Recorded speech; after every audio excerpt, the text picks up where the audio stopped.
Tercera parte. Capítulo primero. Costumbres turcas.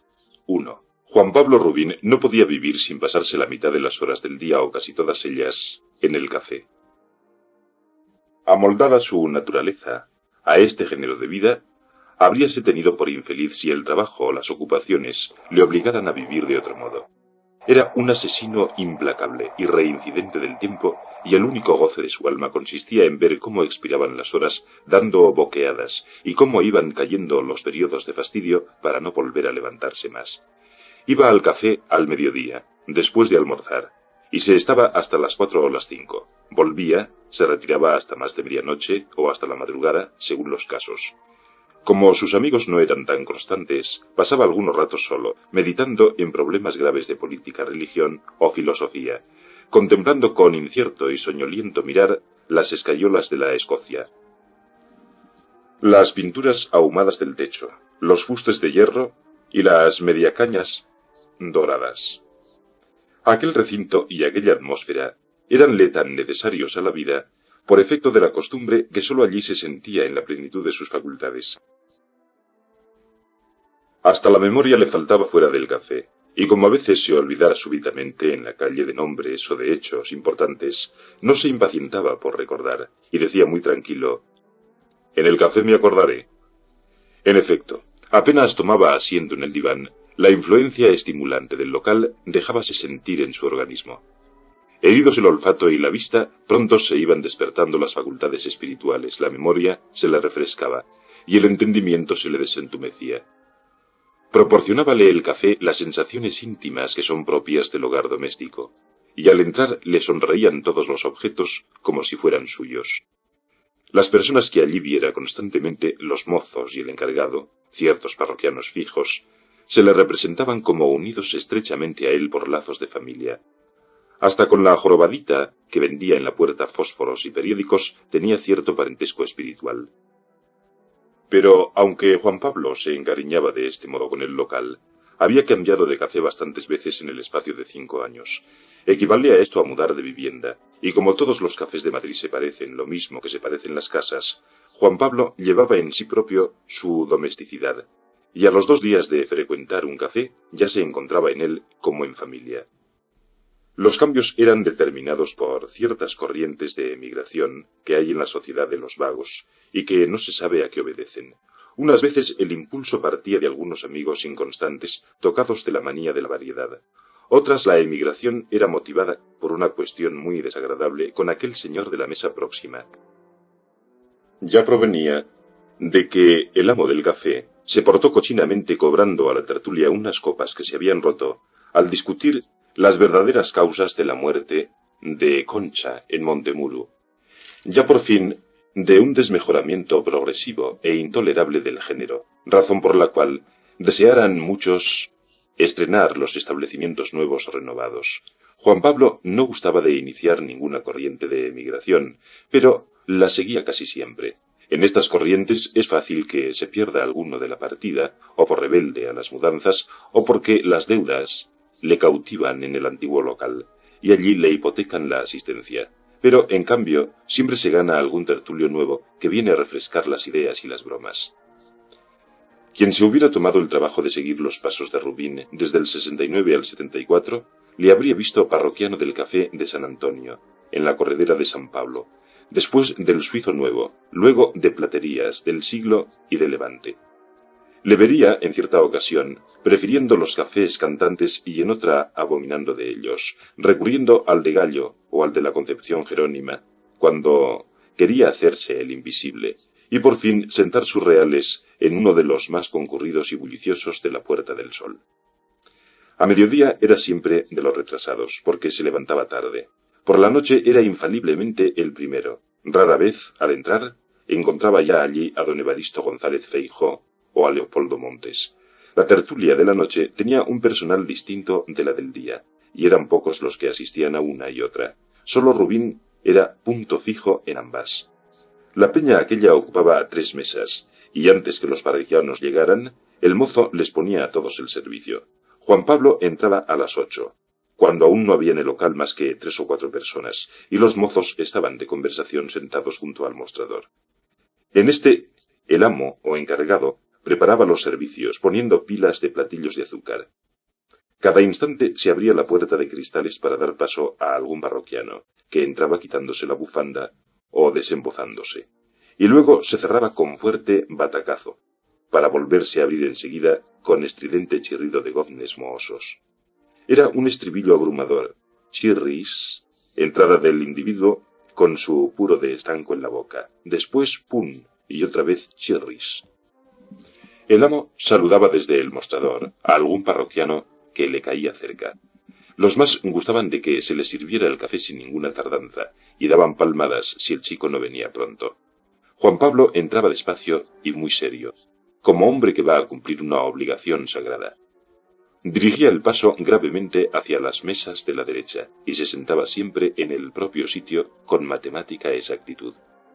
El mozo le saludaba en el momento de dar un restregón con el paño a la mesa, y él, contestando con cierta dignidad, frotábase las manos.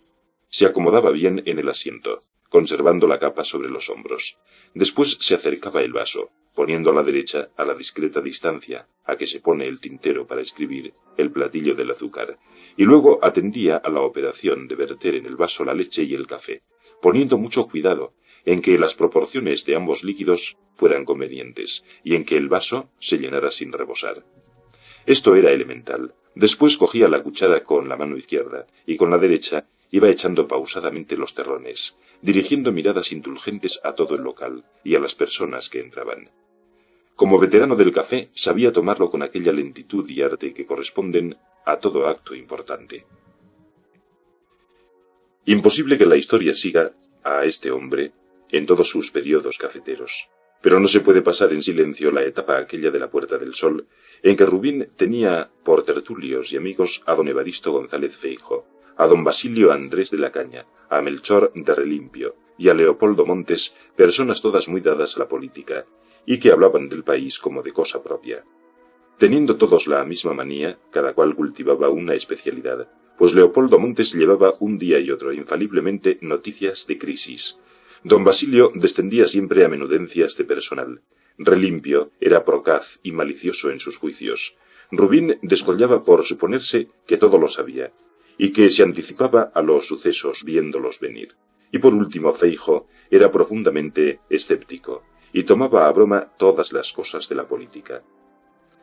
Allí brillaba espléndidamente esa fraternidad española, en cuyo seno se dan mano de amigo el carlista y el republicano, el progresista de cabeza dura y el moderado implacable. Antiguamente los partidos separados en público estábanlo también en las relaciones privadas, pero el progreso de las costumbres trajo primero cierta suavidad en las relaciones personales, y por fin la suavidad se trocó en blandura.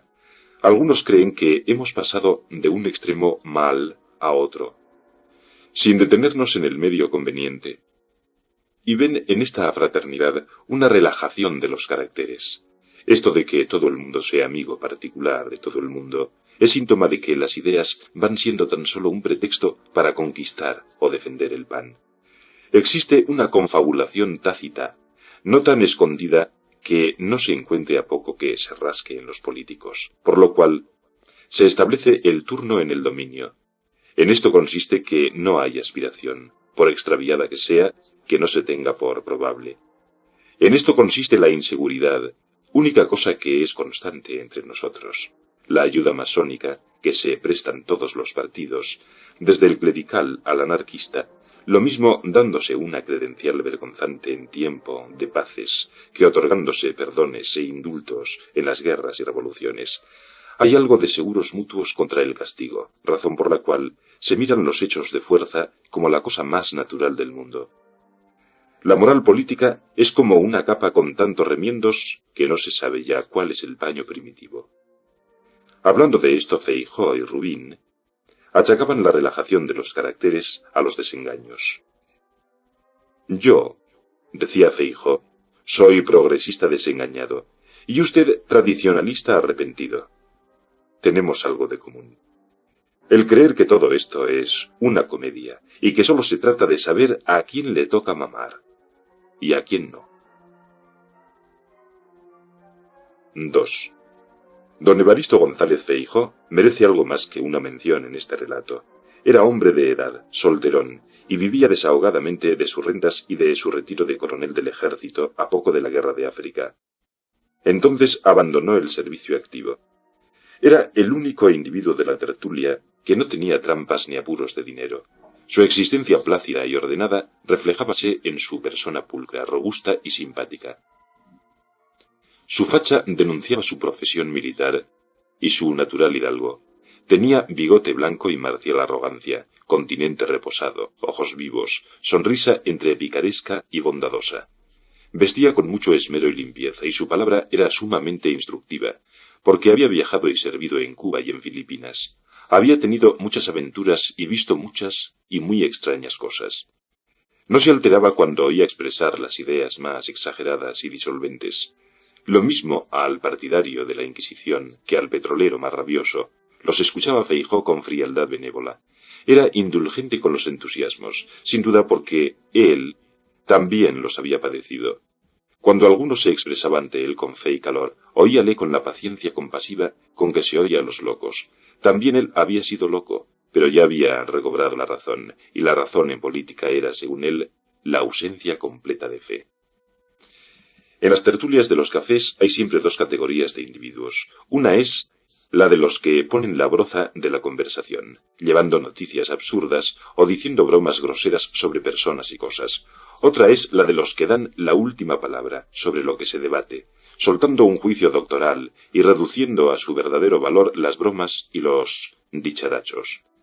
Donde quiera que hay hombres, hay autoridad. Y estas autoridades de café, definiendo a veces profetizando y siempre influyendo por la sensatez aparente de sus juicios sobre la vulgar multitud, constituyen una especie de opinión que suele traslucirse a la prensa allí donde no existe otra de mejor ley. Bueno, los que ejercen autoridad en los círculos o tertulias de café suelen sentarse en el diván, esto es, de espaldas a la pared, como si presidieran o constituyesen tribunal. Juan Pablo y Feijóo pertenecían a esta categoría, pero el segundo no se sentaba nunca en el diván, porque le daba calor la pana, sino en una de las sillas de fuera, tomando café en un ángulo de la mesa, y volviendo la espalda a los individuos de la mesa inmediata. En cambio, don Basilio Andrés de la Caña, que era vulgo, se sentaba siempre en el diván. Gustaba de ocupar posiciones superiores a las que merecía, y recostaba en el marco de los espejos su cabeza calva y lustrosa. Usaba gafas, y su nariz pequeña podría pasar por signo o emblema de agudeza.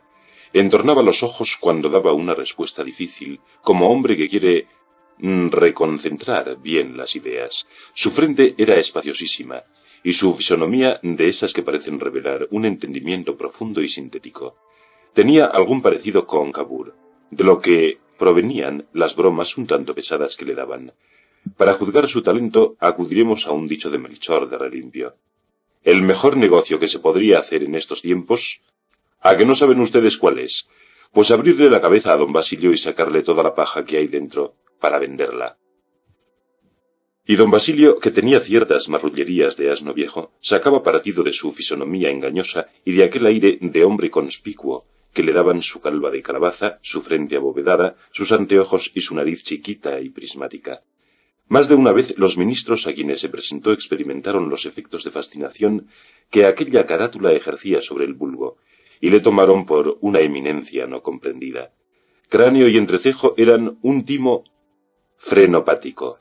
Siempre que discutía tomaba un tono tan solemne que muchos incautos le miraban con respeto. Consideraba la risa como acto impropio de la dignidad humana, y habíala desterrado casi en absoluto de su cara, tomando por modelo una página del Nomenclator o de la Memoria de la Deuda Pública. Dos fases tenía la vida de este hombre, el periodismo y la empleomanía. En la prensa siempre estuvo encargado de la parte extranjera y de las cuestiones de Hacienda. Ni para una ni para otra cosa se necesitaba en el periodismo antiguo saber escribir. Pero la Caña tomaba tan en serio estas dos ramas del conocimiento humano, que cuando trabajaba parecía que estaba escribiendo la crítica de la razón pura. Su sueldo en las redacciones no pasó nunca de 30 duros, cuando le pagaban.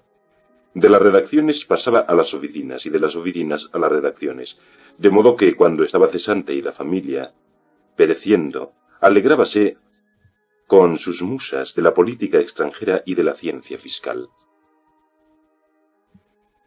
Siempre fue mi hombre arrimado a la cola, como decían sus amigos, es decir, muy moderado porque siempre le colocaban los doctrinarios. Su primer destino se lo dio Mon, y estuvo en Hacienda con ciertas alternativas hasta el periodo largo de la Unión Liberal. Esta época fue su crujía funesta, y vivió míseramente de la pluma, preguntando todos los días a la conclusión del artículo, ¿qué hará Rusia? Y respondiéndose con la más deliciosa buena fe, no lo sabemos. A Inglaterra la llamaba siempre el gabinete de St. James, y a Francia el gabinete de las Tullerías. Durante el periodo revolucionario, pasó el pobre don Basilio una trinquetada horrible, porque no quiso venderse ni abdicar sus ideas, únicamente consintió en trabajar en un periódico liberal templado. Pero bien claro se lo dijo al director, nada más que para tratar de las cuestiones financieras, con exclusión absoluta de toda idea política, dicho y hecho. La caña se largaba todos los días un articulazo que no leía nadie, criticando la gestión de la hacienda, pero no así como se quiera, sino con números. Con los números no se juega, decía él, y lo desmenuzaba como si fuera la cuenta de la lavandera. Si esta gente no comprende, decía en el café, inflado de autoridad, que sin presupuesto no hay política posible, ni hay país ni nada. Estoy harto de decírselo todos los días, y nada, como si se lo dijera a este mármol. Señores, yo les juro que he examinado una por una todas las cifras, y créanmelo, parece mentira que ese buñuelo haya salido de las oficinas de Hacienda. Pero si es lo que yo digo, ese señor, el ministro del ramo, no sabe por dónde anda, ni en su vida las ha visto más gordas. Cuidado que lo vengo demostrando como 3 y 2 son 5, pero nada, no lo quieren entender. Después de expresar con un gran suspiro la lástima que tenía de este pobre país, seguía tomando su café con indolencia, pero con apetito, porque para don Basilio era verdadero alimento, y lo tomaba colmado en vaso, y dejando rebosar todo lo posible en el plato para trasegarlo después frío al vaso. En los últimos años de la Revolución, don Manuel Pez diole un destinillo en el gobierno civil, y él lo aceptó como ayuda hasta que vinieran tiempos mejores. Pero estaba descontento no sólo por lo mezquino del sueldo, sino por razones de dignidad. Los amigos que le oían quejarse, comparando la exigüidad de la paga con la muchedumbre de bocas que constituían su familia, le consolaban cada cual a su manera, pero él decía invariablemente, y sobre todo, me lo pueden creer, lo que más me contrista es no estar en mi ramo. Su ramo era la hacienda. La conversación del círculo, que empezaba casi siempre con el tema de la guerra, pasaba insensiblemente al de los empleos. Leopoldo Montes, cesante eterno, Relimpio y otros que tenían entre los dientes alguna piltrafa del presupuesto, se arrojaban con deleite famélico sobre aquel tema picante. ¿Usted cuánto tiene? Yo, 14. Pero me corresponden 16. Fulano, que estaba por debajo de mí en la ordenación de pagos, tiene ya 20, y yo llevo 10 años, con 14. Pues yo, decía don Basilio, cuando estaban en mi ramo, llegué a 24, por mis pasos contados. Con este desbarajuste que hay ahora, no se sabe ya por dónde anda uno. El día que vuelva a mi ramo, no admito credencial que sea inferior a 30. Pero como aquí se hacen mangas y capirotes de los derechos adquiridos, ¡qué país! Yo entré en penales con 8, después me pasaron a instrucción pública con 10, luego cesante, y al fin, para no morirme de hambre, tuvo que aceptar 6 en loterías. Pues yo, murmuraba una voz que parecía salida de una botella, voz correspondiente a una cara escuálida y cadavérica en la cual estaban impresas todas las tristezas de la administración española, solo pido 2 meses. 2 meses más de activo para poderme jubilar por ultramar. He pasado el charco 7 veces, estoy sin sangre, y ya me corresponde retirarme a descansar con 12. Maldita sea mi suerte. El cesante más digno de conmiseración es aquel que sólo pide unos cuantos días más de empleo para poder reclinar sobre la almohada de las clases pasivas una frente cargada de años, de sustos y de servicios. 3. De 8 a 10 estaba el café completamente lleno, y los alientos, el vapor y el humo hacían un potaje atmosférico que indigestaba los pulmones. A las 9, cuando aparecían la correspondencia y los demás periódicos de la noche, aumentaba el bullicio. La jorobada y su hermano, también algo cargado de espaldas, Entraban con las manos de papel y dando brazadas por entre las mesas del centro, iban alargando periódicos a todo el que los pedía. Poco después empezaba a clarear la concurrencia. Algunos se iban al teatro, y las peñas de estudiantes se disolvían porque hay muchos que se van a estudiar temprano. En todos los cafés son bastantes los parroquianos que se retiran entre 10 y 11. A las 12 vuelve a animarse el local con la gente que regresa del teatro y que tiene costumbre de tomar chocolate o de cenar antes de irse a la cama. Después de la 1 solo quedan los enviciados, con la conversación, los adheridos al diván o a las sillas por una especie de solidificación calcárea, las verdaderas ostras del café. Juan Pablo no se iba hasta que cerraban las puertas, y de todos sus amigos el único que a tan deshora le acompañaba era Melchor de Relimpio. Iban juntos hacia su barrio, y a veces el uno dejaba al otro en la puerta de su casa sin cesar de charlar hasta el momento en que venía el sereno a abrir. Si la noche estaba buena, solían darse 1 hora más de palique vagando por las calles. ¿De qué hablaban aquellos hombres durante tantas y tantas horas? El español es el ser más charlatán que existe sobre la tierra, y cuando no tiene asunto de conversación habla de sí mismo. Dicho se está que ha de hablar mal. En nuestros cafés se habla de cuanto cae bajo la ley de la palabra humana desde el gran día de Babel, en que Dios hizo las opiniones. Óyense en tales sitios vulgaridades groseras y también conceptos ingeniosos, discretos y oportunos, porque no solo van al café los perdidos y maldicientes, también van personas ilustradas y de buena conducta. Hay tertulias de militares, de ingenieros, las de empleados y estudiantes son las que más abundan, y los provincianos forasteros llenan los huecos que aquellos dejan. En un café se oyen las cosas más necias y también las más sublimes. Hay quien ha aprendido todo lo que sabe de filosofía en la mesa de un café, de lo que se deduce que hay quien en la misma mesa pone cátedra amena de los sistemas filosóficos. Hay notabilidades de la tribuna o de la prensa que han aprendido en los cafés todo lo que saben. Hombres de poderosa asimilación ostentan cierto caudal de conocimientos sin haber abierto un libro, y es que se han apropiado ideas vertidas en esos círculos nocturnos por los estudiosos que se permiten 1 hora de esparcimiento en tertulias tan amenas y fraternales. También van sabios a los cafés, también se oyen allí observaciones elocuentes y llenas de sustancia, exposiciones sintéticas de profundas doctrinas. No es todo frivolidad, anécdotas callejeras y mentiras. El café es como una gran feria, en la cual se cambian infinitos productos del pensamiento humano.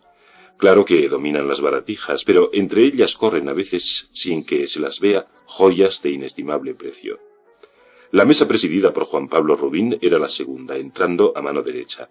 La inmediata pertenecía al mismo círculo de amigos, después seguía la de los curas de tropa, llamada así porque a ella se arrimaban 3 o 4 sacerdotes, de estos que podríamos llamar sueltos, y que durante la noche y parte del día hacían vida laica.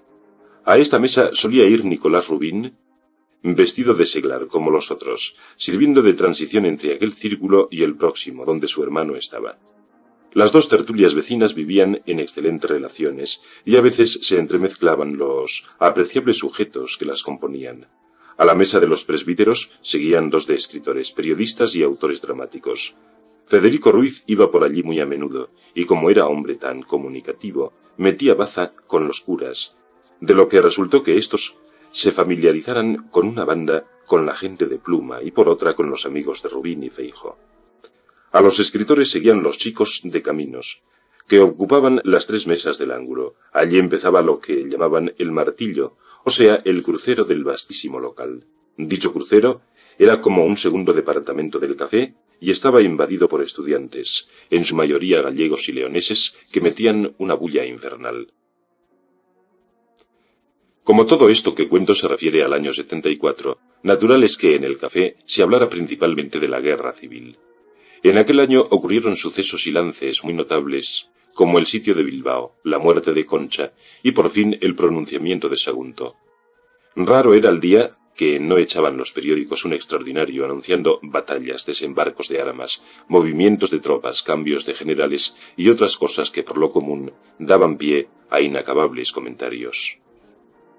¿Se ha enterado usted, Rubín?, decía Feijóo al tomar asiento junto al ángulo de la mesa y quitando de la boca del vaso el platillo del azúcar. Parece que Mendiri se ha corrido hacia Viana. Descuide usted, replicaba Juan Pablo con suficiencia. No saldrán del circuito de las provincias vascongadas y Navarra. Lo conozco bien. Todos los jefes no van más que a hacer su pella. El día en que haya un gobierno que los quiera comprar, se acabó la guerra. Pero, hombre, no hay más que hablar. Pillería aquí, pillería allá. Y todo una gran pillería. Aquí no hay más que mucha hambre, decía uno de los curas de tropa alzando la voz en la mesa inmediata. La guerra no se acaba porque los militares van muy a gusto en el machito. Los de acá y los de allá no están por la paz. ¿Pero qué me dicen ustedes a mí, que he visto aquello? Yo he servido en el cuarto montado, he visto de cerca la guerra, y ésta seguirá jorobándonos mientras unos y otros mamen de ella. —¡Qué fuerte está el señor capellán! —dijo Feijoo sonriendo, y no dijo más porque entró don Basilio, y en tono de gran misterio se expresó de este modo. Cuando digo que hay novedades. Después que le sirvieron el café, agachó la cabeza, y en el círculo que formaban las 4 o 5 cabezas de sus amigos que se alargaron para oírle, hizo la confidencia. Se lo digo a ustedes en gran reserva. ¿Pero qué es? Misterios. Sagasta está disgustado. Me lo ha dicho su secretario particular. Ah, yo también lo oí, indicó Relimpio. Es cierto. Como que tiene dolor de muelas. El motivo, añadió la caña radiante, no lo sé. Cada uno piense como quiera. Yo lo único que me permito decir es que esto está muy malo, pero muy malo. Y que hay mar de fondo. Pero, ¿no sabe usted más? Le preguntó Feijoo de una manera apremiante. Y yo creí que nos iba usted a dar noticia de la conferencia del duque con el Duayen, y ahora sale con que Sagasta está malhumorado. Dios nos asista. ¿Pero lo de la conferencia es cierto o no? Don Basilio solía llevar en la boca un palillo de dientes, y tomándolo entre los dedos, lo mostraba accionando con él como si formara parte del argumento. Lo que yo sé, afirmó con acento patético, ofreciendo el palillo a la admiración de sus amigos, lo que yo sé es que esto está muy malo. Digo con Lorenzana, meditemos. El círculo de cabezas volvió a formarse, y en él echó don Basilio su aliento, como los saludadores antes de echar sus palabras. Era el tal aliento poco grato a la nariz de Feijoo, por lo cual éste se retiró discretamente.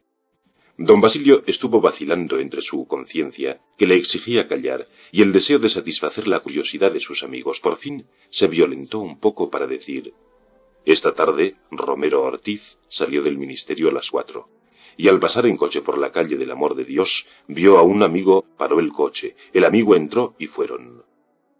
¿Pero quién era el amigo? Todo no se ha de decir. Pues bien, allá va, era el Pollo Romero. Fueron... Esta sí que es gorda. A casa de don Antonio Cánovas. Madera baja 1. Dicho esto, la caña se quedó muy serio, saboreando el efecto que debían causar sus palabras. Volvió a poner el palillo entre los dientes y miraba a sus amigos con cierta lástima. ¿Y qué? Dijo Rubín con desabrimiento. No veo la tostada. Pues, amigo mío, replicó don Basilio en el tono de un hombre superior que no quiere incomodarse. Si usted no quiere ver la tostada, ¿yo qué le voy a hacer? ¿Y qué más da que vayan o no a casa de Cánovas? Nada, nada. La cosa no tiene malicia. Flojilla cosa es. ¿De qué pan hago las migas, compadre? Del tuyo, que con el viento no se oye. Después se permitió echarse a reír, cosa en él extrañísima y desusada. Este don Basilio, amigo, manifestó Feijoo con su franqueza habitual. Confiese usted que la noticia que nos ha traído podría ser una sandez. Bueno, mi señor don Evaristo, usted crea lo que quiera. Yo me lavo las manos. Esto de lavarse las manos lo repetía mucho la caña, pero los hechos no correspondían a las palabras, como lo demostraba la simple observación. Ustedes podrán creer lo que les acomode, repetía el escritor de Hacienda, intentando elevar su dignidad de noticiero sobre la chacota de sus amigos. Pero lo que yo sostengo es que antes de un mes está el príncipe Alfonso en el trono. Risa general. Don Basilio se ponía colorado y después palidecía. Sus labios temblaban al aplicarse al borde del vaso. —¿A que no? —dijo con rabia Juan Pablo. —Eso nunca. Antes que eso, que vuelvan los cantonales. Ni que fuéramos bobos en España. Señores, ¿a ustedes les cabe en la cabeza que venga aquí el príncipe Alfonso? Y detrás doña Isabel. Bonito porvenir. Otra vez el moderantismo. Pero yo pregunto, añadió con exaltación, dejando caer la capa y echando atrás el sombrero, yo pregunto, ¿qué gente tiene a su lado el príncipe? A ver, respondedme. Don Basilio no se atrevía a responder.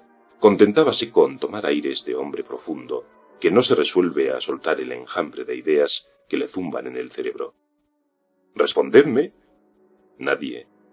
4 gatos, dijo Montes. Los que no supieron defender a su madre cuando la echamos, señores. Y ahora, si quiere don Basilio, pasaremos revista a todos los personajes del alfonsismo. Vamos, vengan ratas. Don Basilio, por su gusto, se habría metido debajo de la mesa. No hacía más que morder el palillo y gruñir como un mastín que no se decide a ladrar, ni quiere tampoco callarse. El alfonsismo es un crimen, afirmó con la mayor suficiencia Leopoldo Montes, que no se paraba en barras para expresar una opinión. Pero un crimen de lesa nación, agregó Rubín. Es lo que yo le decía anoche a Relimpio, que también se va cayendo de ese lado. En estos momentos, cuando no se sabe lo que saldrá de la guerra, pues que, si don Carlos no fuera un necio, ¿no estaría ya en Madrid? Pero ¿y eso qué prueba? Arguyó al fin don Basilio, viendo una salida favorable de la confusión en que su contrincante le metía. ¿Qué tiene que ver? Lógica, señores, lógica. Nada, hombre, que no viene acá el niño ese, que no viene. Yo pongo mi cabeza, pero, no hay pero, que no viene. Y no le dé usted vuelta, señor de la Caña. Deme usted razones, que no viene. Usted se convencerá, usted lo verá, al tiempo. Pues al tiempo. Que no, hombre, que no. Si hasta que venga el príncipe no le llevan a usted a su ramo, menudo pelo va usted a echar. Si no se trata aquí de que yo eche pelo, ni de que no eche pelo, manifestó don Basilio incomodándose un poco y mostrando el palillo deshilachado. Pero Rubín se puso a hablar con Feijóo, que le preguntaba por aquel inexplicable casamiento de su hermano con una mujer maleada. Don Basilio pegó la hebra con los curas de tropa y con Nicolás Rubín. En aquel círculo le hacían más caso que en el suyo, y se despachaba más a su gusto. Divididas las opiniones, el capellán del cuarto, montado, votaba por el príncipe. Pero el cura Rubín y otros 2 que allí había bufaban solo de oír hablar del alfonsismo. Don Basilio, inclinándose de aquel lado, apoyado en el codo, le revelaba secretos con muchísima reserva. Ya no faltaba más que dar algunos perfiles a la cosa, todo dispuesto. Y el primerito que estaba en el ajo era Serrano. Lo que ustedes oyen, al tiempo, ustedes lo han de ver, y pronto, muy pronto. Después se incautaba, con disimulo, de todos los terrones de azúcar que podía, y se marchaba a su casa despidiéndose de cada uno particularmente con apretón de manos o espaldarazo. 4. Rubín, después de su fracaso en el campo y corte de don Carlos, había tomado en aborrecimiento a los hombres del bando absolutista, pero conservaba las ideas autoritarias y la opinión de que no se puede gobernar bien sino dando muchos palos. Toda la parte religiosa del programa carlista la descartaba, quedándose tan solo con la política, porque ya había visto prácticamente que los curas lo echan todo a perder. Decía que su ideal era un gobierno de leña, que hiciera las leyes y nos las aplicara sin contemplaciones, mirando siempre a la justicia, con una tranca muy grande, y siempre alzada en la mano. Este sistema autocrático comprendía las maneras de gobernar más que las ideas y soluciones teóricas, porque entre las que profesaba Rubín había las marcadamente avanzadas, populares y aun socialistas. Uno de sus temas era este. Conviene que todo el mundo coma, porque el hambre y la pobretería son lo que más estorba la acción de los gobiernos, no lo que da calor a las revoluciones, manteniendo a la nación en la intranquilidad y el desbarajuste. Este socialismo sin libertad, combinado con el absolutismo sin religión, formaba en la cabeza de aquel hombre un revoltijo de 1000 demonios. Otro de sus temas era no más pillos y pena de muerte al ladrón, o más claro, castigo inmediato y cruel a todos los que van al gobierno con el único fin de hacer chanchullos. La ráfaga de ambición que pasa por la mente de todo español con más o menos frecuencia, haciéndole decir «si yo fuera poder», le soplaba a Rubín 2 o 3 veces cada día, más bien como sueño que como esperanza. Pero en sus horas de soledad se adormecía con aquella idea y la trabajaba, batiéndola como se bate la clara de huevo para que crezca y se abulte y forme espumarajos. La conclusión de este meneo mental era que aquí lo que hace falta es un hombre de riñones, un tío de mucho talento, con cada riñón como la cúpula de El Escorial. Su prisión por sospechas de conspiración acentuóle la soberbia y la murria soñadora, revolviendo más al propio tiempo el pisto manchego de su programa político-social. Salió de la cárcel con la cabeza más aturullada y los ánimos más encendidos. Entróle entonces cierto afán por las lecturas porque reconocía su ignorancia y la necesidad de entender las ideas de los grandes hombres y los sucesos notables que habían pasado en el mundo. Durante un par de semanas leyó mucho, devorando obras diferentes, y como tenía facilidad de asimilación y mucha labia, lo que leía por las mañanas lo desembuchaba por las noches en el café convertido en pajaritas. Pajaritas eran sus conceptos, pero no por serlo dejaban de cautivar a don Basilio, a Leopoldo Montes y al mismo Feijóo. Un día se despertó pensando que debía empollar algo de sistemas filosóficos y de historia de las religiones. El móvil de esto no era simplemente el amor al saber, sino un maligno deseo de tener argumentos con que apabullar a los curas de la mesa próxima, que sólo por ser curas, aunque sueltos, le eran antipáticos, pues odiaba a la clase entera desde aquella trastada que las sotanas le hicieron en el norte. Poco a poco, a medida que iba acopiando argumentos, fue Rubín corriéndose a lo largo del diván, hasta que llegó a presidir la mesa de los capellanes. Eran estos 3, 4 cuando iba Nicolás Rubín, todos de buena sombra y muy echados para adelante. Ninguno de ellos se mordía la lengua, fuera cual fuese el tema de que se tratara. El más calificado era un viejo catarroso andaluz, gran narrador de anécdotas, mal hablado, y en el fondo buena persona. Retirábase a las 11 y decía sus misitas por la mañana. El segundo era cura de tropa, echado del servicio por no sé qué desafuero, y el tercero ex capellán de un vapor correo, expulsado porque le cogieron contrabando de tabaco. Estos 2 eran buenos peines. Habían corrido mucho mundo y estaban sin licencias, ladrando de hambre, echados de todas las iglesias y sin encontrar amparo en parte alguna. Tal situación les agriaba el carácter, haciéndoles parecer peores de lo que eran. Jamás se vestían de hábitos, pero conservaban la cara afeitada como para estar disponibles en el caso de que los admitiesen otra vez en el oficio. No sé cómo se llamaba el viejo catarroso, porque todos allí le nombraban pater. Hasta el mozo que le servía dábale este apodo. El ex castrense se llamaba Quevedo, y era del propio Perchel, feo como un susto, picado de viruelas, de mirada aviesa y con una cara de secuestrador que daría espanto al infeliz que se le encontrase en mitad de un camino solitario. Bebía aguardiente aquel clérigo como si fuera agua, y su lenguaje era un ceceo con gargarismos. Contaba hechos de armas y aventuras de cuartel con una gracia burda y una sinceridad zafia que levantaba ampolla. El otro se llamaba Pedernero, y era del propio Ceuta, hijo de una oficiala de Fijo, joven y simpático, de modales mucho más finos que sus colegas, listo como un chorro de pólvora, y con un pico de oro que daba gusto. Para él no tenían secretos la vida humana ni la juventud. Su compañero Quevedo solía envolverse en formas hipócritas. Pedernero no. Se presentaba sin máscara, tal como era, empezando por decir que el superior había hecho muy bien en quitarle las licencias. El llamado pater afectaba cierto magisterio episcopal con los otros 2. Lo reprendía cuando decían alguna barbaridad y les daba buenos consejos profesando el principio de que todo era tolerable cuando se trataba en broma. Él, por ejemplo, hablaba y oía, sobre todo oía muchas cosas malas, pero su vida permanecía pura. Tenía la cara redonda, blanca y risueña, y cuando estaba sin sombrero parecía una mujer cincuentona, ama de canónigo.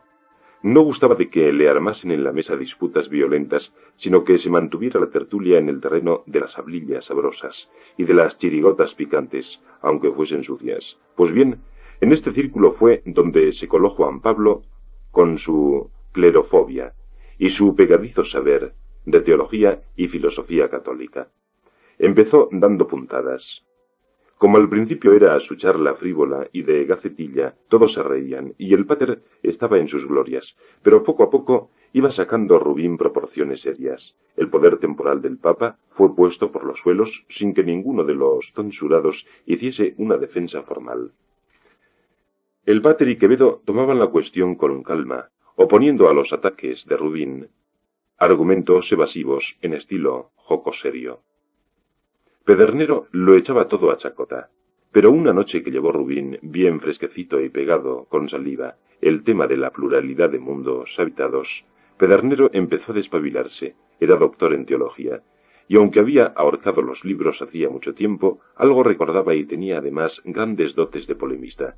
Rubín salió un tanto contuso, pero en retirada se defendía bien con su flexibilidad y agudeza. Más adelante llevó un arsenal de argumentos contra la revelación. Esto no lo creen ya más que los adoquines. Todo el Viejo Testamento no era más que un fraude, una imitación de las teogonías india y persa. Bien se veía la reproducción de los mismos mitos y símbolos.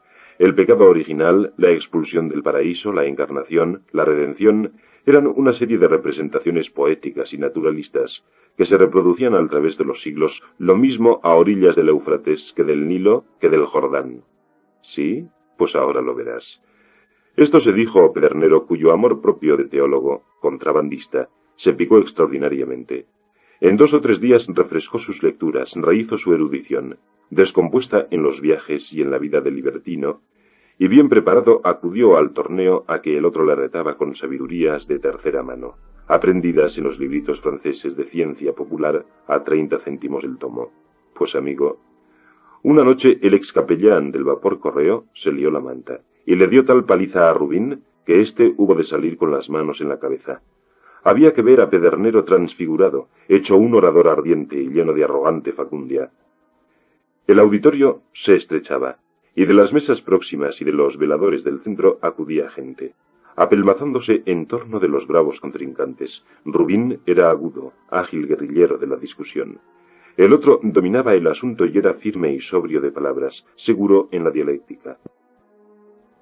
No pararon aquí las cosas. Rubín, lleno de despecho, resobaba sus libritos de 30 céntimos para buscar armas contra la Iglesia. Apenas las esgrimía, Pedernero le reventaba. Su argumentación era la maza de Fraga. El pater no cabía en sí de gozo y bailaba en el asiento. Quevedo alargaba el hocico y hasta se atrevía a decir mu, repitiendo las admirables razones de su amigo. Los demás tertulios se envalentonaban, adhiriéndose algunos al bando de Pedernero, otros al de Rubín, no por convicción, sino por divertirse y aumentar la jarana. Además de los 3 curas, eran parroquianos de aquella mesa las siguientes personas: un agente de bolsa riquísimo, que con el pater llevaba 10 años de concurrir todas las noches a aquel mismo sitio; un bajo de ópera retirado, un funcionario de poco sueldo y el dueño de un acreditado molino de chocolate. Los curas y estos 4 señores formaban la partida más fraternal que puede imaginarse. Llevando cada cual un bocado sabroso al festín de la murmuración, pasaban dulcemente las horas amigos allí, distantes unos de otros en el comercio de la vida ordinaria. Rubín, al verse vencido, pues hasta el agente de bolsa, que era el más librepensador de todos, se cayó del lado de Pedernero, buscaba camorra, empleando argumentos de mala fe y personalizando la disputa. El bajo de ópera se creía en el deber de apoyar la idea religiosa por haberla expresado tantas veces con su sábana por la cabeza, haciendo el respetable papel de sumo sacerdote, y el del molino de chocolate azuzaba a los 2 por ver si la cosa se enfurruñaba, y no quedaban más que los rabos.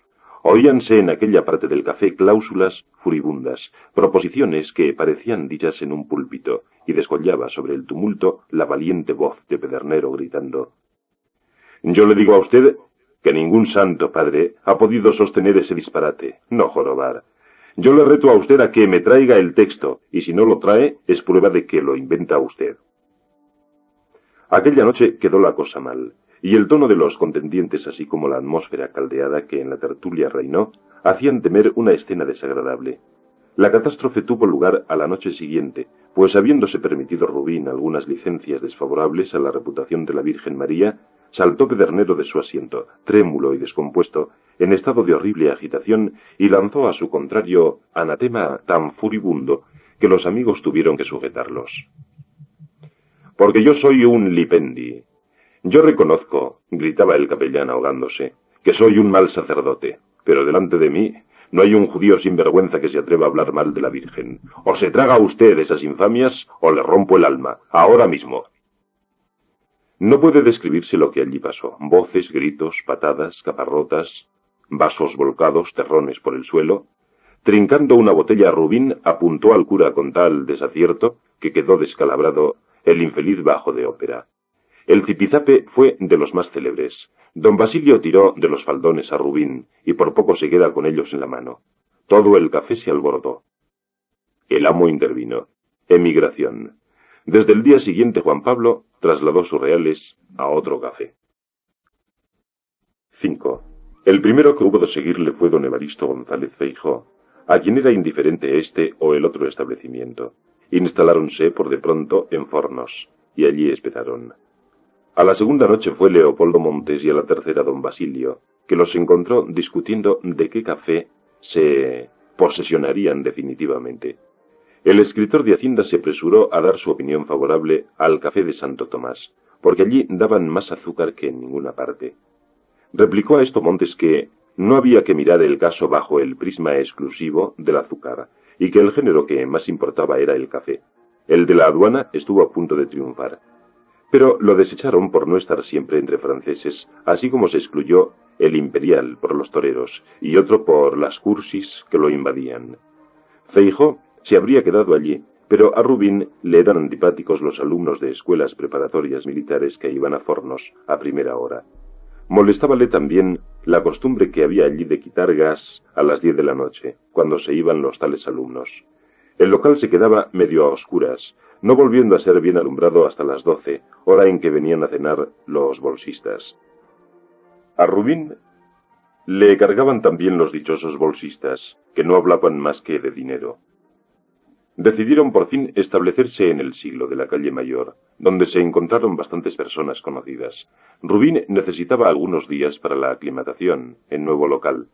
Al principio cambiaba frecuentemente de mesa, bien porque el sitio era expuesto a las corrientes de aire, bien por ciertas vecindades un poco molestas. Una de las primeras noches, cuando aún no habían llegado los amigos, Rubín estaba solo en la mesa y ponía su atención en dos grupos inmediatos a él.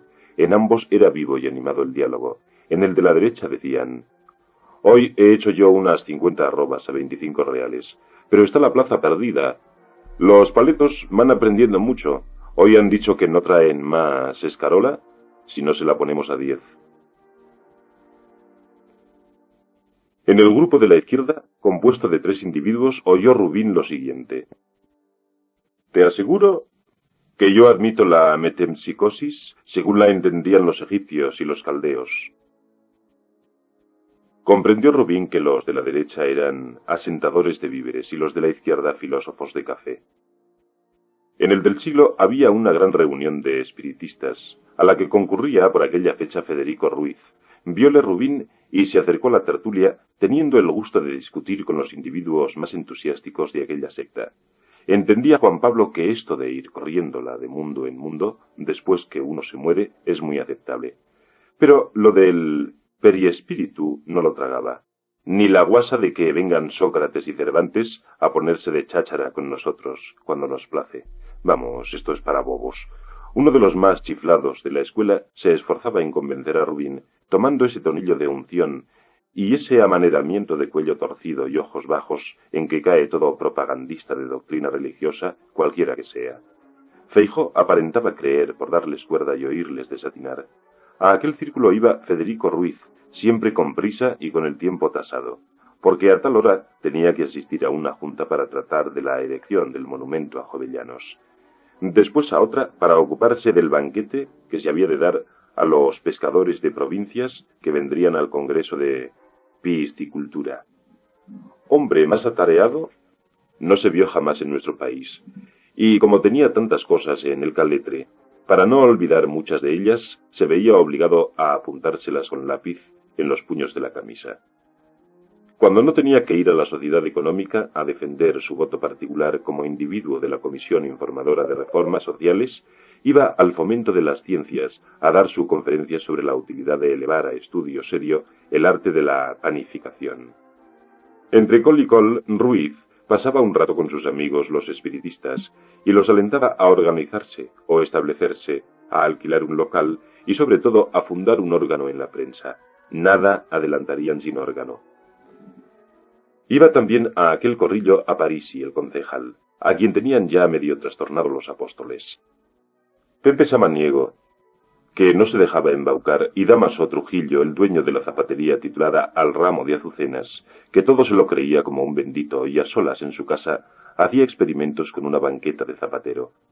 En la mesa próxima había empleados de Hacienda, Gobernación y Ultramar, y una tanda de cesantes. Entre ellos vio Rubín al individuo a quien solo faltaban 2 meses de empleo para poder pedir su jubilación. Tenía pintada en su cara la ansiedad más terrible. Su piel era como la cáscara de un limón podrido, sus ojos de espectro, y cuando se acercaba a la mesa de los espiritistas parecía uno de aquellos seres muertos hace miles de años que vienen ahora por estos barrios, llamados por el toque de la pata de un velador. El clima de Cuba y Filipinas le había dejado en los huesos, y como era todo él una pura mojama, relumbraban en su cara las miradas de tal modo que parecía que se iba a comer a la gente. A un guasón se le ocurrió llamarle Ramsés II, y cayó tan en gracia el mote que Ramsés II se quedó. Pasando con desdén por junto a los espiritistas, se sentaba en el círculo de los empleados, oyendo más bien que hablando, y permitiéndose hacer tal cual observación con voz de ultratumba, que salía de su garganta como un eco de las frías cavernas de una pirámide egipcia. 2 meses, nada más que 2 meses me faltan, y todo se vuelve promesas, que hoy, que mañana, que veremos, que no hay vacante. Feijóo se arrimaba a él y le daba conversación por lástima, animándole y procurando distraerle de su tema.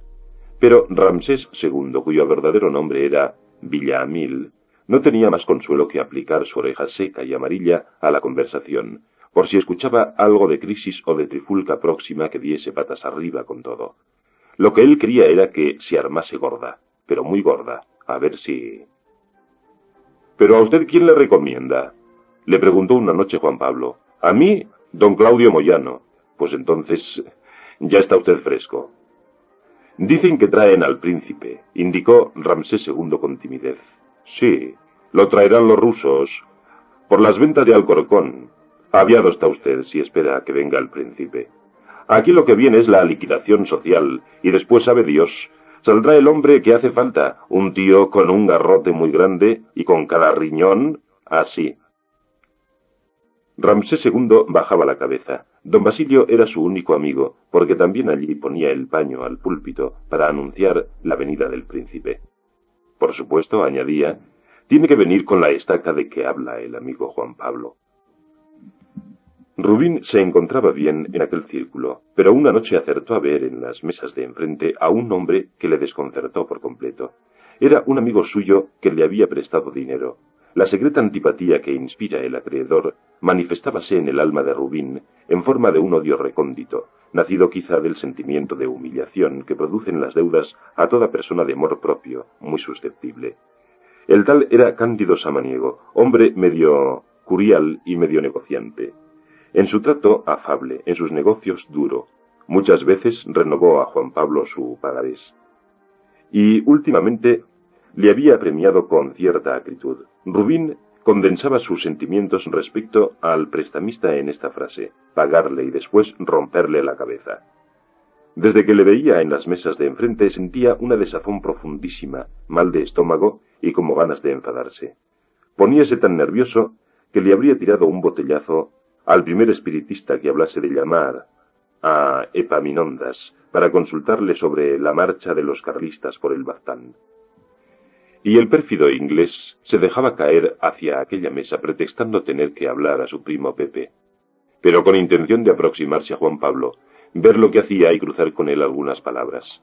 El infeliz deudor hacía de tripas corazón y poniéndole cara risueña, convidábale a tomar algo, mas el usurero le daba las gracias, y si tenía ocasión le soltaba indirectas tan suaves como esta: mire usted que no puedo más.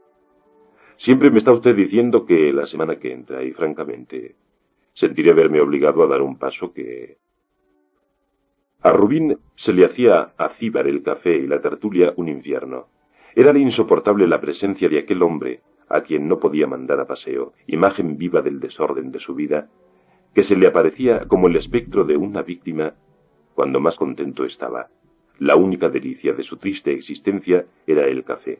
Aquel sueño plácido, samaniego, se lo trocaba en angustiosa pesadilla. No pudo más, y una noche, sin decir nada, levantó el vuelo hacia otras regiones.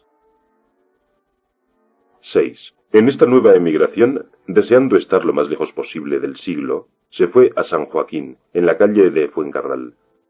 Y no se corrió más al norte, porque no había cafés en las latitudes altas de Madrid. Pero en esta deserción ya no le acompañaron ni don Basilio Andrés de la Caña ni Montes, este porque San Joaquín estaba donde Cristo dio las tres voces, aquel porque ya se iba cargando de la pertinacia con que Rubín se burlaba de sus profecías sobre la proximidad de la restauración. El mismo don Evaristo Feijó le siguió de mal humor, diciéndole con desabrimiento que no le gustaban los cafés de piano, y que el género y la sociedad no debían ser de lo mejor en aquellas alturas. Estuvieron solos algunos días, no veían por allí caras de amigos, hasta que una noche se apareció en el local una pareja conocida. Eran Feliciana y Olmedo, el estudiante de farmacia amigo de Maxi. Ya no vivían juntos porque Olmedo había dado un cambiazo en sus costumbres, volviéndose aplicadísimo a cara descubierta. No se recataba ya para estudiar, y hacía público alarde con la mayor desvergüenza de su decidida inclinación a tomar el grado aquel mismo año, llegando hasta la audacia de escribir un trabajo muy bueno sobre la dextrina e ilusionándose con la idea de hacer oposición a una cátedra. Pero se había encontrado a su antiguo amor hecha un pingo, y la convidó a tomar café en aquel apartado establecimiento. Más de 2 horas estuvieron charlando los que fueron amantes, y ella no paraba el pico refiriendo los malos tratos que le daba el hombre que a la sazón era su dueño. Volvieron 2 noches después a la misma mesa, y Rubín trabó conversación con ellos. Hablaron de la boda de Maximiliano y de los increíbles sucesos que después vinieron, diciendo Juan Pablo que su cuñadita era una buena pieza. Pero hombre, dijo Feijó a su amigo, ¿y usted para qué dejó casar a su hermano? A mi hermano le falta un tornillo. Ah, como guapa ya lo es, agregó don Evaristo con cierto entusiasmo. La he visto ayer, mejor dicho, la he visto varias veces. ¿Dónde? En su casa. Es largo de contar. Dejémoslo para otra noche. Era sin duda cosa delicada para dicha delante de testigos, y estos eran Olmedo con Feliciana, el pianista ciego que en los descansos solía agregarse a aquella plácida tertulia, y una señora jamona, fiel parroquiana del café de 9 a 12. La llamaban doña María de las Nieves, y era una de las figuras más notables que presenta Madrid en la variadísima serie de los tipos de café.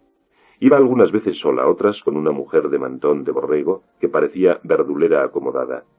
Llevaba toquilla de color corinto, que se quitaba al sentarse, y al punto se le armaba en la mesa una tertulia de hombres compuesta de los siguientes personajes: un portero del colegio de sordomudos, un empleado del Tribunal de Cuentas, un teniente viejo de la clase de tropa retirado del servicio, y 2 individuos que tenían puesto de carne y frutas en la plaza de San Ildefonso. En esta sociedad reinaba doña Nieves como en un salón, siendo ella la que pronunciaba las frases maliciosas y chispeantes sobre el suceso del día, y los otros los que la reían. Corríase algunas veces hacia la mesa inmediata, sobre todo a última hora, cuando sus amigos, gente que tenía que madrugar, empezaban a desertar del local. Entonces se formaba una segunda peña. Doña Nieves, bien digerido el café, tomaba chocolate, y acompañábanla Juan Pablo, Feijó, el pianista ciego, Feliciana, Olmedo y algún otro. El mozo, que había llegado a familiarizarse con aquella sociedad, se agregaba también tomando asiento a un extremo del corro para escuchar y aplaudir. Doña Nieves era propietaria de algunos puestos del mercado y los arrendaba. Por esto, así como por sus muchas relaciones, los diferentes tratos en que andaba y los anticipos que hacía a las placeras, ejercía cierto caciquismo en la plazuela. Se hacía respetar de los guindillas, protegiendo al débil contra el fuerte, y a los contraventores de las ordenanzas urbanas contra la tiranía municipal. Al pianista ciego le daba el cafetero 7 reales y la cena. Por el día se dedicaba a afinar. Era casado y con 8 de familia. Tocaba piezas de ópera y de zarzuelas francesas como una máquina, con ejecución fácil, aunque incorrecta, sin gusto ni sentimiento. A pesar de esto, en ciertos pasajes muy naturalistas, en que imitaba una tempestad, o las campanas de incendios que da cada parroquia, le aplaudía mucho el público, y a última hora le pedían siempre habaneras.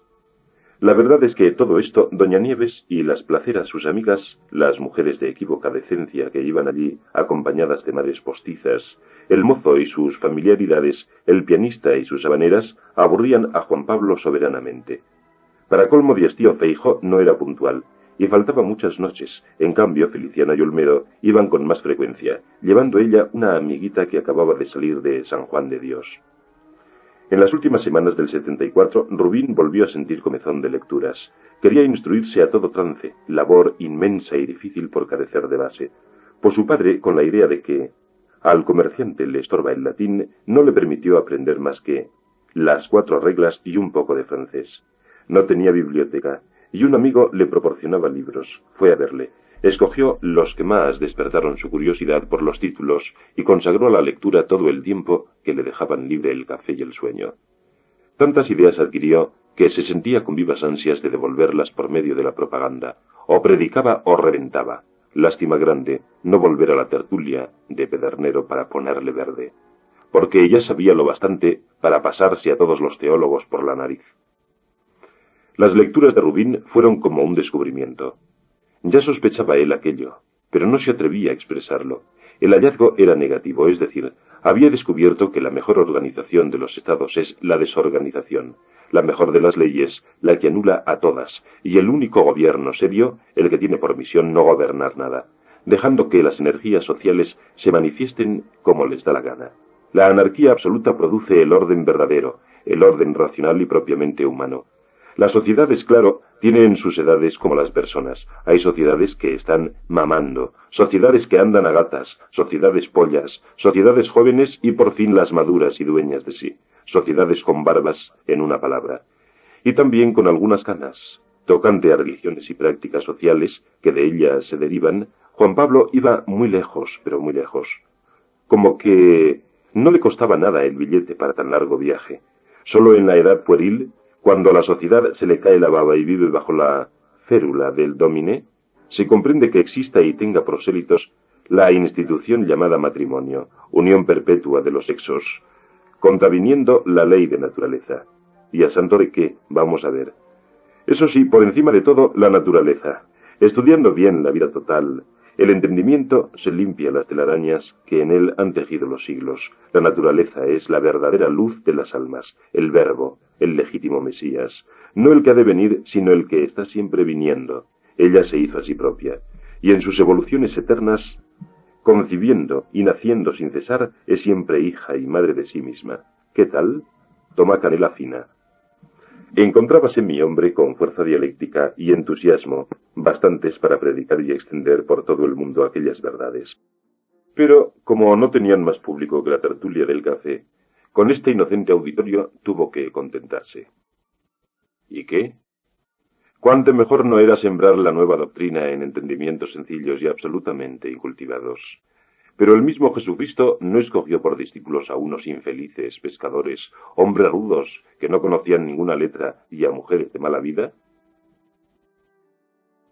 Ved aquí por donde doña Nieves y las placeras sus amigas, Feliciana y la parroquiana de San Juan de Dios, el camarero, el pianista, fueron escogidos para que Juan Pablo sembrara en ellos la primera simiente de aquel evangelio al natural. Por espacio de muchas noches hizo propaganda acalorada. A veces se tenía que incomodar, porque le hacían observaciones estúpidas o socarronas. Como se expresaba muy bien, oíanle todos con gran atención, y las chicas del partido le ponían buenos ojos. El mozo era el más entusiasmado y decía: «¡Ay, qué pico tiene este señor de Rubín!».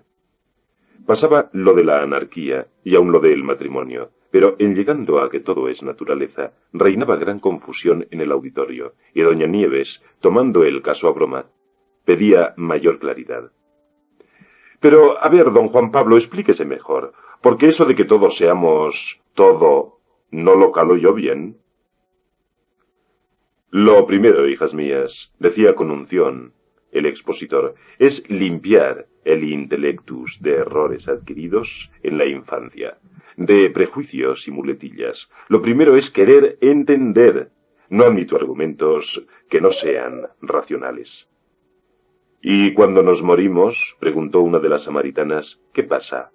Hija, cuando nos morimos pasamos a fundirnos en el grandioso conjunto universal. Mira esta. Pues ¿qué querías tú? ¿Seguir gozando y divirtiéndote por allá? ¿Y Dios? Dios. Francamente, no me gusta, por consideraciones que se deben a toda gran idea histórica, no me gusta, digo, hablar de él. Me concreto, pues, a negarle respetuosamente. Otra. ¿Qué cosas se le ocurren? De modo que la misa no es nada tampoco. María Santísima, con lo que sale usted ahora, la misa es un rito, uno de tantos ritos. ¿Y lo mismo da a oírla que no? ¿Y para qué son los funerales? Otro rito. La que no pueda o no separar a la naturaleza lo que es de la naturaleza y a la historia lo que es de la historia, que se calle. No hay tal muerte, hijas mías. La que tenga oídos, oiga. Esta es la verdad. Morirse es cumplir una ley de armonía. Como que va una a la sustancia de la tierra y se mezcla con ella, apuntó doña Nieves. Tú lo has dicho. Digo, usted lo ha dicho. Y así viene a resultar que, con nuestra defunción, lo que hacemos es darle jugo a las plantas, de modo que muchas verduras, que son sino gente que se ha convertido, pongo por caso, en bricolera. —¡Quite allá, por Dios! —exclamó santiguándose una de las placeras. —¡Qué risa con usted! Pero el alma se echa a volar y va para arriba. ¿Qué sé yo dónde? A correrla por ahí, porque lo que es infierno no lo hay. En esto sí que estoy conforme con el señor de Rubín.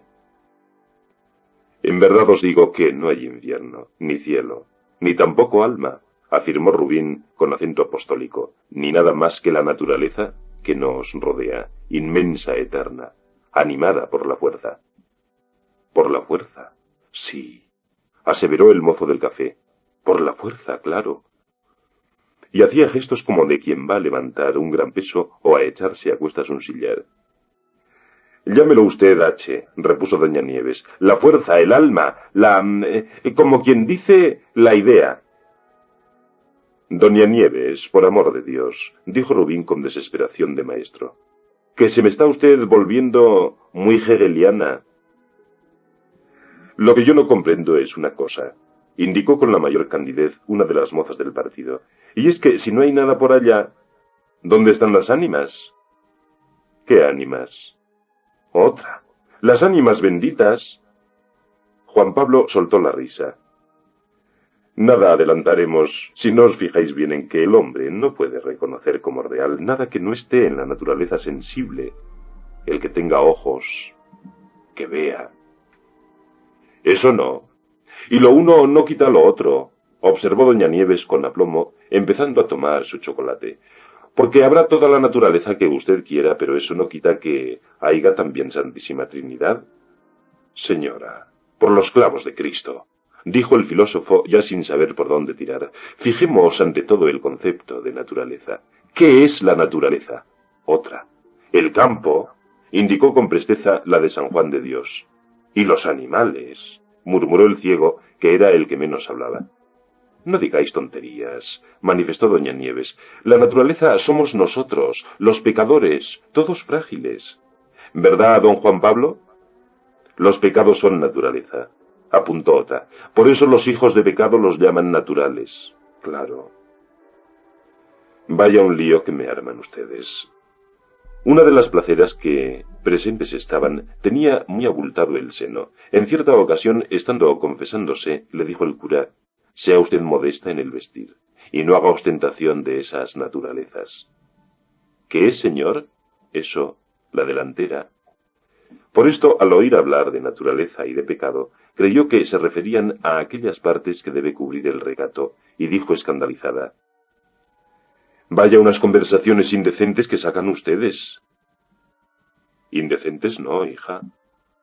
Lo que yo digo y sostengo, manifestó una de las samaritanas tirando por la calle de en medio, es que este don Juan Pablo está guillado. Loco tal vez no, pero fatigado sí de sus inútiles esfuerzos. Ni abriendo con martillo un boquete en aquellas cabezas de piedra lograría meter la luz de la verdad.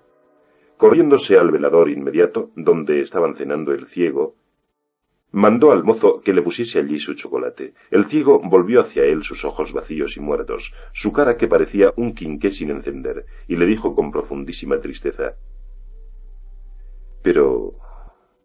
¿es verdad, don Juan Pablo, lo que usted nos cuenta? ¿Lo cree usted así, o es que quiere entretenerse y divertirse con nosotros, ignorantes? Me ha llenado usted de dudas. ¿Será verdad que cuando uno se muere, se convierte en escarola?» Juan Pablo miró al ciego, y se helaron en sus labios las palabras con que iba a espetarle nuevamente su cruel filosofía. Era Rubín hombre de buen corazón, y le pareció poco humano aumentar las tinieblas de aquella triste y miserable vida, pero al propio tiempo su conciencia no le permitía desmentir lo que acababa de sostener, la dignidad por delante. Estuvo luchando un rato entre la piedad y el deber, y como el ciego volviese a preguntarle con insistente afán: «¿Pero es cierto que al morir nos convertimos en berzas?», le replicó el apóstol: «Le diría a usted, hay opiniones, no haga usted caso. Si no fuera por estas bromas, ¿cómo se pasaba el rato?». No siguieron estas conversaciones filosóficas porque sobrevino lo de Sagunto, y este suceso absorbió la atención general de todos los cafés, desde el más grande al más chico. Rubín estaba furioso y sostenía que el gobierno no tenía vergüenza si no fusilaba en el acto, pero en el acto, a Martínez Campos, a Jovellar y a todos los demás que habían andado en aquel lío. Cuando sus amigos no le querían oír sobre este particular, hablaba solo. Desmentía categóricamente cuantas noticias llegaban al café. Todo era falso. Antes que el príncipe viniera, habría un levantamiento general, y los carlistas harían el último esfuerzo. Negaba que don Alfonso hubiera llegado a Marsella, que se embarcase para Barcelona en las navas de Tolosa, y viéndolo entrar en Madrid, habría de negar que estaba entre nosotros. Pero una noche, después de largas ausencias, llegó Feijóo al café, y sentándose los dos aparte, le dijo: «Hombre, he visto a Jacinto Villalonga, he hablado largamente con él. Ya sabe usted que es de la situación y muy amigo mío. Por supuesto, no acepta la dirección que se le ha ofrecido porque prefiere andar suelto. Es uña y carne de Romero Robledo. Y voy a lo que iba. Le he hablado de usted». «¿De mí?». «Sí. Es preciso colocarse. Usted no puede continuar así». «Mire usted, amigo Feijóo», dijo Rubín, masticando las palabras para salir de aquel atolladero, «y yo no puedo admitir». «¿Y el decoro de los hombres?». «Yo he profesado toda mi vida». «Música, música. Y yo no soy de esos que hablan mal de una situación y luego van a quitarle motas al que antes desollaron. Música, música. En fin, que yo agradezco, pero no puede ser. Me ofendería, sí señor, me ofendería». «¿De modo?», exclamó Feijóo en voz alta, abriendo los brazos y tomando un tono que no se podría decir si era de indignación o de burla. «¿De modo que ya no hay patriotismo?». Otra: «Patriotismo sí hay, pero yo...». «Usted hará lo que yo le mande, y tendremos credencial». Rubín siguió toda la noche afectando mal humor, una seriedad torva, el malestar de la persona a quien ponen un puñal en el pecho para que consume un acto contrario a las convicciones. Al retirarse a casa, se comparaba con Bamba y decía para su sayo: «¿Cómo ha de ser? Paciencia. Tengo que ser alfonsino a la fuerza». Vaya un compromiso. Redios, qué compromiso.